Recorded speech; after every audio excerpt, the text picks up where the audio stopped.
एक 70 साल का बूढ़ा अपनी 17 साल की पत्नी के पास जाने से पहले जूस का गिलास क्यों पीता था, जानकर आपके भी होश उड़ जाएंगे।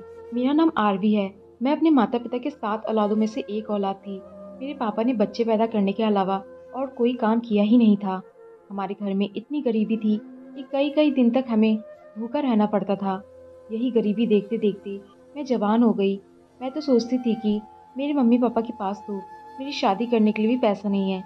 शायद सारी ज़िंदगी मुझे यही ऐसे ही इसी हालत में रहना पड़ेगा। मुझे सारी ज़िंदगी अपने पास बैठाकर ही रखेंगे। एक दिन पापा ने मुझे घर आकर बताया कि मेरा रिश्ता एक पास के गांव के लड़के के साथ तय कर दिया है। ये सुनकर तो मेरी चीख निकल गई। मैं गरीब जरूर थी, लेकिन आखिर एक लड़की ही थी। मुझे भी मेरे पति को लेकर कुछ अरमान थे। मैं चाहती थी कि मेरा पति अमीर और स्मार्ट हो, लेकिन मेरे सारे सपने चकनाचूर हो गए। वो लड़का तो मुझसे बहुत बड़ा और पहले से ही शादीशुदा था। उसके 2 बच्चे थे और उसकी पत्नी की मृत्यु हो चुकी थी। उसने अपनी दूसरी शादी करने की बहुत कोशिश की थी, लेकिन उसे कोई भी अपनी लड़की देने को तैयार नहीं था। मेरे पापा के ऊपर उसका बहुत ज़्यादा कर्जा था और वो कर्जा किसी सूरत में माफ़ हो सकता था कि मेरी शादी उससे हो जाए। इसलिए मेरे मम्मी पापा तुरंत इस शादी के लिए मान गए।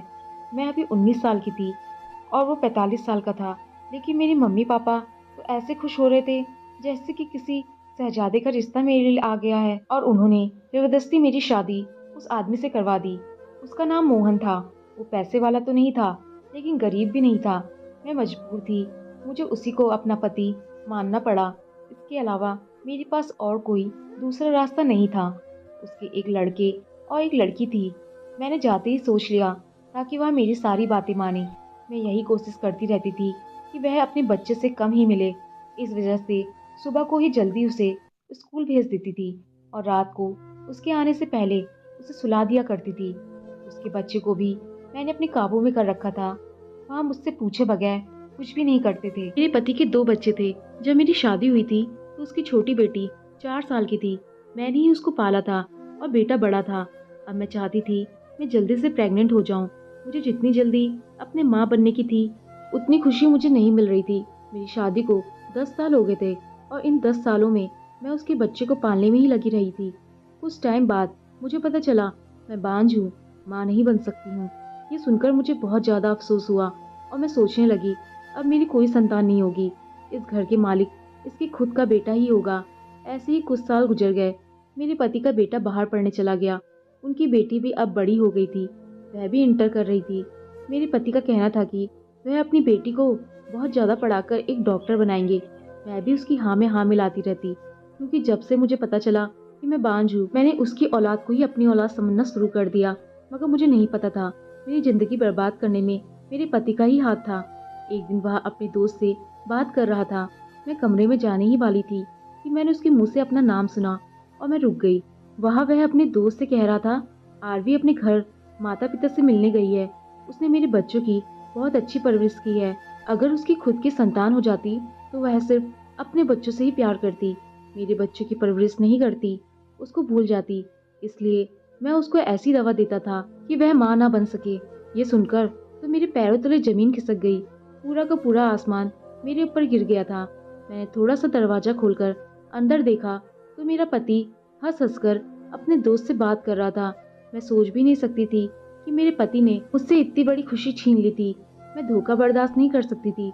मुझे तो अपने पति से प्यार हो गया था और मैंने उसको बच्चे को अपने बच्चे जैसा प्यार दिया था। लेकिन 10-12 साल की मोहब्बत का उसने मुझे ऐसा सिला दिया था। मैंने दिल ही दिल में ये ठान लिया था कि मैं उससे बदला लेकर रहूंगी। मैंने उसके बेटे को फ़ोन किया जो शहर से बाहर पढ़ने गया था। मैंने उससे कहा, तुम अपने पापा को कुछ दिन अपने पास बुला लो। उसने मेरी बात मान ली, क्योंकि वह मेरी कोई भी बात नहीं टालता था। उसने अपने पापा को फ़ोन किया, उसे अपने पास आने को कहा। उसने खुद ही उन्हें राजी किया और फिर मेरे पति अपने बेटे के पास बाहर चले गए। यहाँ सिर्फ मैं और उनकी उसने अपने बेटी भाई को अकेले रह गांव से गई बुलवा थी। लिया। मैंने सोचा उसका था भाई मैं एक अपना 18 बदला साल का लेने के लिए खूबसूरत उनकी और 17 जवान साल की लड़का था। बेटी की शादी जिसे किसी देखकर बुड्ढे मैं से करवा चौंक गई दूंगी, थी। ताकि मुझे तो जब लगा था कि उनको पता वह चले कोई तो 13-14 उनके साल दिल का पर ही बच्चा चोट होगा, लगे, लेकिन यह जैसे तो मेरे दिल पर अच्छा लगी। खासा जवान इसलिए लड़का मैंने था। उनकी 17 मेरी साल की नौकरानी ने मासूम उसे बेटी की शादी घर का सारा एक काम 70 समझा साल के दिया था। बुड्ढे से करवा वह दी। लड़का मुझे इससे बहुत ही 2 भला फायदे था। हुए। बहुत एक तो तेजी मैंने से अपना हाथ बदला ले चलाकर लिया सारे और दूसरा वह कामकाज कर बुड्ढा रहा था। बहुत अमीर था। शादी के बदले उसने मुझे बहुत सारे पैसे दिए थे। मैंने भी सोच लिया था कि इस शादी के बदले बहुत सारे पैसे लूंगी। 70 साल की उम्र में भी वह अच्छी खासी सेहत का मालिक था। उसे देखने से लगता नहीं था कि वो 70 साल का है। जब मेरे घर आया तो मैंने उससे पूछा, आपकी सेहत का राज क्या है, हमें भी बताओ। तो आप कहीं से भी 70 साल के नहीं लगते हो। तो उसने कहा कि ये मेरा खानदानी राज है, राज को राज रहने दो। मैंने उससे कहा, शादी के बाद आपके घर आपके बंगले में ही रहूंगी। मैं चाहती हूँ कि कुछ दिनों मैं भी अमीरों वाली जिंदगी गुजारूं। मेरे पति की 17 साल की बेटी थी जो कि बहुत ही मासूम थी, मेरी हर बात मानती थी। उसने मेरे कहने से बुड्ढे से शादी कर ली और अपने पिता को भी नहीं बताया। शादी की पहली रात मैंने देखा वहाँ बुड्ढा कमरे में जाने से पहले किचन की तरफ जा रहा था। मैंने यह देखकर चौंक गई। मैंने हैरानी से उसका पीछा किया। मैं चोरी से देखने लगी वो किचन में क्या कर रहा है। जब मैंने उसे किचन में देखा तो वो जूस पी रहा था। मुझे देखकर बहुत ज़्यादा हैरानी हुई। लोग तो शादी की पहली रात को दूध पीते हैं, लेकिन यहाँ तो जूस पी रहा है। जूस पीकर अपने कमरे में चला गया। इस बुड्ढे का कोई रिश्तेदार भी नहीं था, सिर्फ एक भांजा था। वह भी सिर्फ शादी में ही आया था और फिर वापस चला गया था। इस बुड्ढे की शादी की रात को जूस पीना कोई बड़ी बात नहीं थी, लेकिन फिर भी पता नहीं क्यों मुझे बहुत ज़्यादा हैरानी हो रही थी। अब तो वह रोज अपनी पत्नी के पास जाने से पहले जूस का गिलास पीकर जाता था। एक दिन मैंने उसे दोपहर में जूस का गिलास दिया तो मुझसे बड़े प्यार से बोला कि सासू माँ, मैं जूस नहीं पीता। मुझे उसके झूठ का गुस्सा बहुत आया, पर मैंने उससे कुछ नहीं कहा। वह मुझसे उम्र में काफ़ी बड़ा था, लेकिन मुझसे ऐसे बात करता था जैसे मुझसे उम्र में बहुत छोटा हो। उसकी जवान पत्नी के पास जाने से पहले रात में जूस क्यों पीता है, ये बात मुझे कुछ ज़्यादा परेशान कर रही थी। एक रात मैंने फिर उसे छुपकर उसके अपने लिए गिलास में जूस बनाते हुए देखा और उसमें उसने कुछ अलग से एक पाउडर जैसा डाला और उसे एक ही सांस में पी गया। अब मैं एक और बात नोटिस कर रही थी कि उसकी जब से शादी हुई थी और ज़्यादा जवान होने लगा था, उसके पैर कब्र में लटक रहे थे, लेकिन फिर भी वह रोज अपनी नई नवेली दुल्हन के साथ घूमने जाता था। यह सब क्या हो रहा था, मुझे तो कुछ समझ में ही नहीं आ रहा था। एक दिन मैंने उसकी नौकरानी को पैसे दिए और उससे पूछने की कोशिश करने लगी। नौकरानी ने मुझे बताया कि ये सारा कमाल जूस का है जो साहब रोजाना रात को पीते हैं। जब भी वह कोई नई शादी करते हैं तब अपने कमरे में जाने से पहले रोज रात को जूस का गिलास पीते हैं। मैंने उससे कहा, तुम्हारा मालिक जूस में कोई पुड़िया मिलाता है, तुम्हें पता है वह क्या है? तो वह कहने लगी, हाँ देखा तो मैंने भी काफ़ी बार है, वह अपने जूस में कोई पुड़िया मिलाते हैं। लेकिन मैं नौकरानी हूँ, उससे कैसे पूछ सकती हूँ? हो सकता है कोई मर्दाना ताकत बढ़ाने की दवा हो जो जूस में मिलाकर पीते हैं ताकि अपनी 17 साल की जवान बीबी को खुश रख सके। पहले तो मैंने भी यही सोचा था, जो बात ये नौकरानी बता रही थी कि वह बुढ़ा अपनी ताकत बढ़ाना चाहता है, लेकिन पता नहीं क्यों मुझे अपनी सोच पर ही शक हो रहा था। मुझे लग रहा था कि जरूर कोई और बात है। अब तो मेरी 17 साल की बेटी भी उनके साथ बहुत खुश रह रही थी, जैसे नई नवेली दुल्हन अपने पति की बाहों में बाहें डालकर घूमती है, ऐसे ही वह भी रोज अपने पति के साथ घूमने निकल जाती थी। मैंने सोचा आज मैं अपने पति को बता देती हूँ कि तुम्हारी बेटी ने 70 साल के बुढ़े से भागकर शादी कर ली है। मैं अपने पति को फोन लगाने ही वाली थी कि मेरी बेटी मेरे कमरे में आ गई। उसके हाथ में हीरो का हार था। उसने मुझसे कहा, आप पापा को मत बताइए मेरी शादी के बारे में, अगर आपने उन्हें बता दिया तो मुझे यहाँ से ले जाएंगे। लेकिन मैं अपने पति के साथ बहुत खुश हूँ, उसे छोड़कर जाना नहीं चाहती हूँ। जब वह वापस आएंगे तब देखा जाएगा। अब यह हीरो का हार ले लीजिए और अपनी जुबान बंद रखिए। मैंने भी हीरो के लालच में आकर अपनी जुबान फिलहाल बंद ही रखी। हीरो का हार देखकर मैं भूल गई थी कि मैंने अपनी बेटी की शादी अपने पति से बदला लेने के लिए करवाई। उस रात भी उस बुड्ढे ने रोज की तरह अपने लिए जूस का गिलास बनाया और वह पुड़िया मिलाया। मैं ये सोच रही थी कि क्या कर रहा है, इसमें ताकत की दवा मिलाता है ताकि अपने आप को जवान रख सके। अगर ये कर रहा है तो भी मेरे लिए गलती है, क्योंकि मैंने अपनी सौतेली बेटी की शादी इस बूढ़े से इस वजह से कराई थी ताकि ये कोई संतान पैदा ना कर सके और जिंदगी भर संतान की खुशी के लिए तरसे जैसे मैं तरसी हूँ। तभी मेरा बदला पूरा हो सकता है। लेकिन इस शादी ने तो इस बुढ़े पर अलग ही रंग चढ़ा दिया और वह उसी जूस का कमाल है जो यह रात को पीता था। अब मुझे किसी भी हाल में इस जूस का राज जानना था। अगर वह उसमें मर्दाना ताकत की दवाई मिलाता था और पीता है तो मेरा प्लान खराब हो जाता है। इसलिए मैंने अपनी बेटी से कहा, तुम अपने पति को रात को दूध दिया करो। अगर इस उम्र में वह कुछ और पिएगा तो उसकी सेहत खराब हो जाएगी। उसने पूछा, कुछ और का क्या मतलब, क्या नहीं पीना चाहिए? इतने में मेरी नज़र बेड पर पड़े हुए सामान की तरफ गई जो वह आज ही अपने पति के साथ शॉपिंग करके आई थी। ब्रांडेड कपड़े, जूते और मेकअप। जिंदगी में पहली बार मैं ये सब देख रही थी। मेरी तो आंखें फटी की फटी रह गई थी। मैंने उससे कहा कि अपने पति से थोड़ा दूरी बनाकर रखो और जितना माल यहाँ से समेट सकती हो समेट लो। मैंने सोचा कि शायद मुझे वह दवाई मिल जाए जो जूस में मिलाता है, लेकिन मुझे उसके कमरे में कहीं नहीं मिला। नौकरानी ने बताया था कि वह अपने लिए जूस खुद ही बनाता है और किसी को देखने भी नहीं देता। आप देखिएगा कितनी जल्दी साहब की औलाद हो जाएगी। पहले ही भी साहब ऐसा ही करते थे। ये सुनकर तो मैं घबरा गई।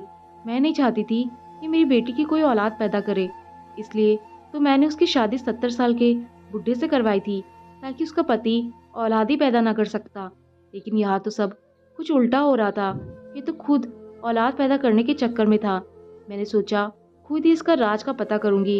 एक दिन मैंने खुद उस बुड्ढे से पूछ लिया, क्या आपको जूस पीने का शौक है? उसने कहा, उस दिन बताया था ना, मुझे जूस पीने का कोई शौक नहीं है। अभी भी वह मुझसे झूठ बोल रहा था। अब मुझसे रहा नहीं गया। मैंने उससे कह दिया, आप मुझसे झूठ क्यों बोल रहे हैं? आप रोज अपने कमरे में जाने से पहले जूस का गिलास पीते हो। अब जल्दी से मुझे बताओ, यह क्या चक्कर है? उसने मुझसे कहा, मुझे दिन में जूस पीना अच्छा नहीं लगता, लेकिन रात को मैं बहुत शौक से पीता हूँ। मैंने कहा, लेकिन रोज क्यों पीते हो? अगर यही बात है तो आपको कभी कभी पीना चाहिए। मेरे इस सवाल पर वह घबराकर वहां से चला गया, जैसे मैंने उसकी कोई चोरी पकड़ ली हो। अगर मैं उसे यह बात बता देती कि मैंने उसे जूस में पुरियां मिलाकर पीते हुए देखा है, तो उसके तो होश ही उड़ जाते कि मैं उसके बारे में इतना कुछ जान गई हूँ। जूस पीना कोई बुरी बात नहीं है, लेकिन रोज उसमें कुछ मिलाकर पीना, मुझे उसके ऊपर शक हो रहा था। और अब मेरा शक पक्का होता जा रहा था। कुछ तो बात थी जो वह मुझसे छुपा रहा था। अगली रात जब वह किचन में जूस बनाने आया तो मैं किचन में ही मौजूद थी। वह मुझे वहां देखकर चौंक गया। मैंने उससे कहा कि मैं आपके लिए जूस बना रही हूँ। उसने कहा, मुझे आपकी कोई मदद की जरूरत नहीं है, मैं अपने लिए खुद जूस बना सकता हूँ। मैं वहां से बाहर आ गई। मैंने अपनी बेटी से कहा कि तुम अपने पति के लिए जूस क्यों नहीं बनाती? उसने मुझसे कहा कि मैं तो कहती हूँ, लेकिन वह कहते हैं कि मुझे अपने लिए जूस बनाना खुद ही पसंद है। कभी कभी तो वह मेरे लिए भी बनाकर लेकर आ जाते हैं। कुछ दिनों से मैं नोटिस कर रही थी, मेरी बेटी के बाहर के चक्कर कुछ ज्यादा ही लग रहे थे। अब तो उसके भी फर निकलने लगे थे। पहले मैंने सोचा था मैं उसके बाप से बदला लूंगी, उसे बताऊंगी कि तुमने छोटी उम्र की लड़की से शादी करके उसे संतान की खुशी से दूर रखा। अब तुम्हारी खुद की बेटी ने अपने से कई गुना बड़े आदमी से शादी कर ली है। मैंने यही सब कुछ सोचा था, लेकिन बुढ़ा इतना करोड़पति होगा मैंने तो सोचा ही नहीं था। जब मेरे मन में लालच पैदा हो गई थी, मैंने अपना इरादा बदल लिया था। मैंने अपनी सौतेली बेटी से कहा कि किसी भी तरीके से इस बुड्ढे से माल निकलवा लो। अगर वह मेरे हाथों से निकल जाती तो बहुत परेशानी हो जाती। इस लड़की के समझदार होने से पहले मुझे अपना मकसद हासिल करना बहुत जरूरी था। इसलिए सबसे पहले तो इस बुड्ढे के जूस के बारे में पता करना था, जिसे पीकर ये दिन ब दिन ताकतवर होता जा रहा था। मैंने एक प्लान बनाया। रात को जब वह अपने लिए जूस बनाने गया, उसने जूस बनाने के बाद जब अपनी जेब से पुड़िया निकालकर उसे मिला ली, तो मैंने एक गमला गिरा दिया था। उसकी आवाज से वह गिलास वहीं पर छोड़कर बाहर आ गया। मैं चुपके से किचन में गई और उसका गिलास मैंने बदल दिया। मैंने पहले ही जूस का गिलास तैयार कर रखा था। इस काम में मुझे कुछ सेकंड ही लगे थे। मैं पता करना चाहती थी कि वह इस जूस में क्या मिलाता है। सुबह होते ही मैंने वह जूस एक पॉलिथीन में रखा था और टेस्ट के लिए भेज दिया। मैं वहां से वापस आ रही थी कि मैंने रास्ते में अपनी बेटी को गाड़ी में जाते हुए देखा। मैं इस बात से अनजान थी, मेरी बेटी को गाड़ी चलाना आता है। इसकी शादी को अभी कुछ ही दिन हुए थे। इतनी जल्दी तो ये अपने पति से गाड़ी चलाना नहीं सीख सकती थी, और इसके बाप के पास तो गाड़ी थी ही नहीं। फिर पता नहीं इसने गाड़ी चलाने किससे सीखा है। मैं यहाँ सोचते सोचते घर पहुँच गई। घर आई तो मेरा पति का फोन आया। बहुत दिनों से मेरी उससे बात नहीं हुई थी। मैंने फोन रिसीव किया तो कुछ देर मुझसे बात करने के बाद बोला कि मेरी बेटी से बात करा दो। मैंने कहा, वह पता नहीं कहाँ गई। वह तो आजकल मुझसे बगैर पूछे हुए कहीं भी चली जाती है, बस जहाँ उसका दिल करता है। अगर कोई ऊंच नीच हो गई तो मुझसे मत कहना। मुझे अपनी सौतेली बेटी पर बहुत गुस्सा आ रहा था। पता नहीं आजकल वह क्या कर रही थी।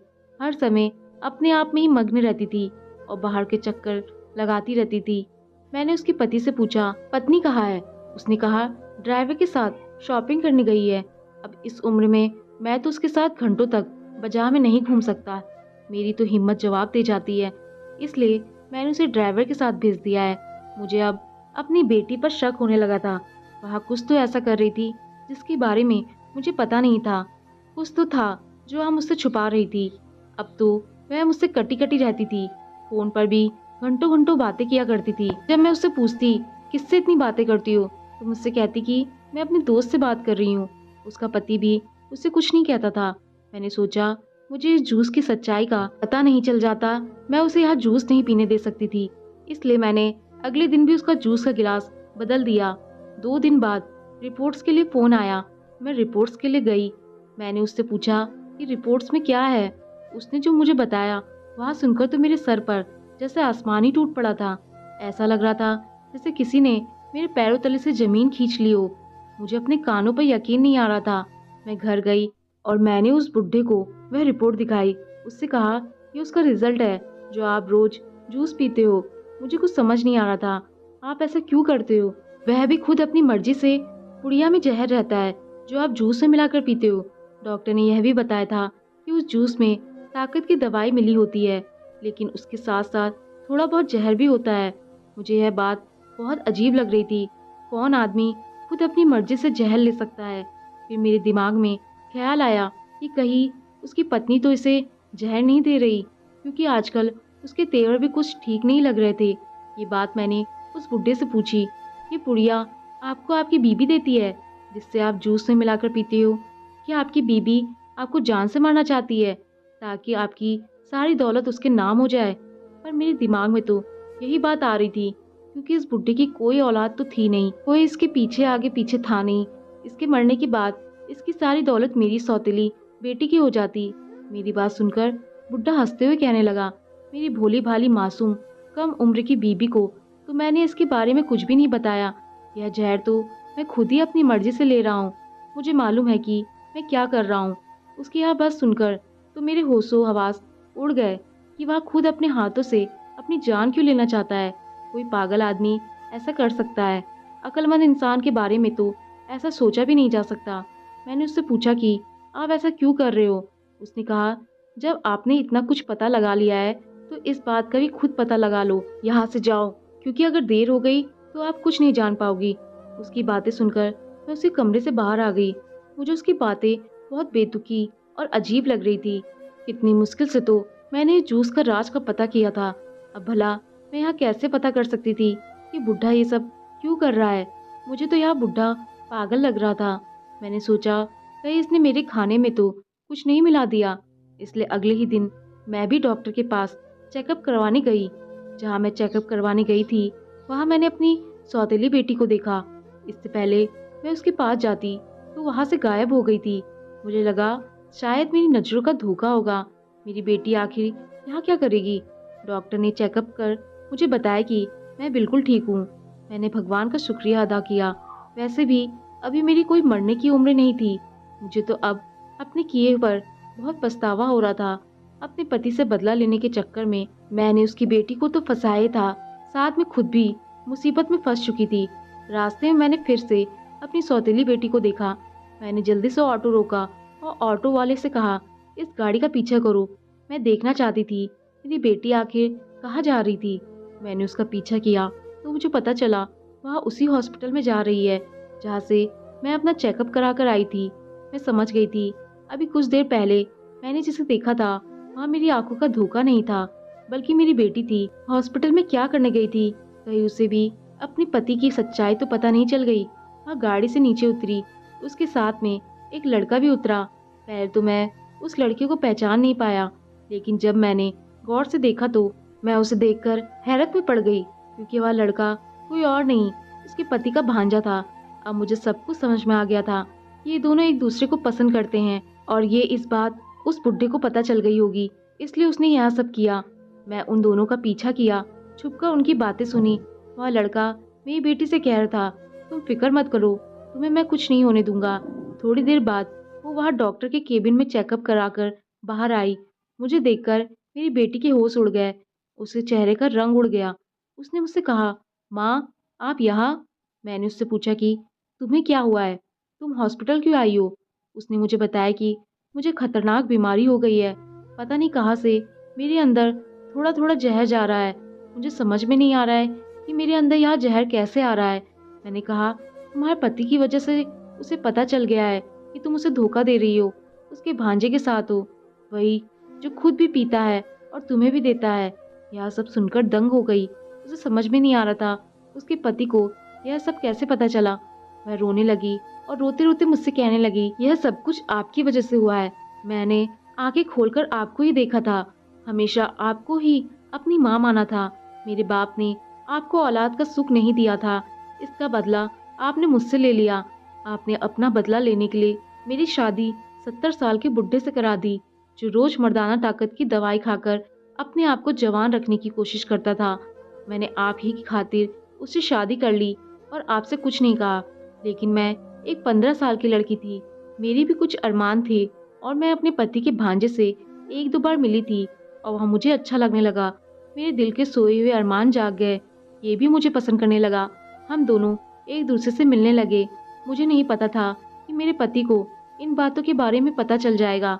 आज मेरी तबीयत खराब हुई तो कहने लगा, मैं तो अपनी हर कम उम्र बीबी को अपने साथ ऐसे ही बांध कर रखता हूँ। वह बेचारी तो धीरे धीरे जहर खाकर मर जाती है, लेकिन मेरे शरीर को इस जहर की आदत हो गई है, तो मुझे इसका कोई असर नहीं होता। जाओ जाकर हॉस्पिटल में अपना चेकअप करवा लो, तुम्हें पता चल जाएगा क्या हुआ है। इसलिए मैं भागी भागी हॉस्पिटल आई और डॉक्टर ने चेकअप कर बताया कि मेरी नसों में जहर फैल गया है और यह सब कुछ आपकी वजह से हुआ। आपने मेरी जिंदगी बर्बाद कर रखी है। वह लड़की सच कह रही थी, सारा किया धरा मेरा ही था। मैंने अपने पति से बदला लेने के चक्कर में उसकी बेटी की जिंदगी बर्बाद कर दी थी। मुझे क्या पता था इतना खतरनाक होगा, अपनी बीवी को अपने साथ रखने के लिए ऐसा खतरनाक काम करता होगा। मुझे अपनी गलती महसूस हो रही थी और अपने किए पर बहुत पछतावा हो रहा था। अब मुझे ही सब कुछ ठीक करना था। मैंने अपनी बेटी से वादा किया, तुम फिक्र मत करो, मैं सब कुछ ठीक कर दूंगी। पहले तुम अपना एक अच्छे डॉक्टर से इलाज करवाओ। समय रहते ही हमें इस बात का पता चल गया था, इसलिए कुछ महीने से वह ठीक हो गई थी। अब जब उसका इलाज चल रहा था तो वह अपने पति से दूर ही रही। उसके पति के किए की सजा भगवान ने उसे दे दी थी। उसे एक दिन दिल का दौरा पड़ गया और उसकी मौत हो गई। कानूनन सारी जायदाद मेरी बेटी के नाम हो गई थी।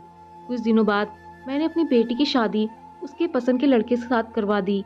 मैं अपने किए पर बहुत ज़्यादा शर्मिंदा थी। मैंने अपनी बेटी से अपने किए की माफ़ी मांगी और उसने मुझे माफ़ कर दिया और मैं अपनी ज़िंदगी से समझौता कर ली थी।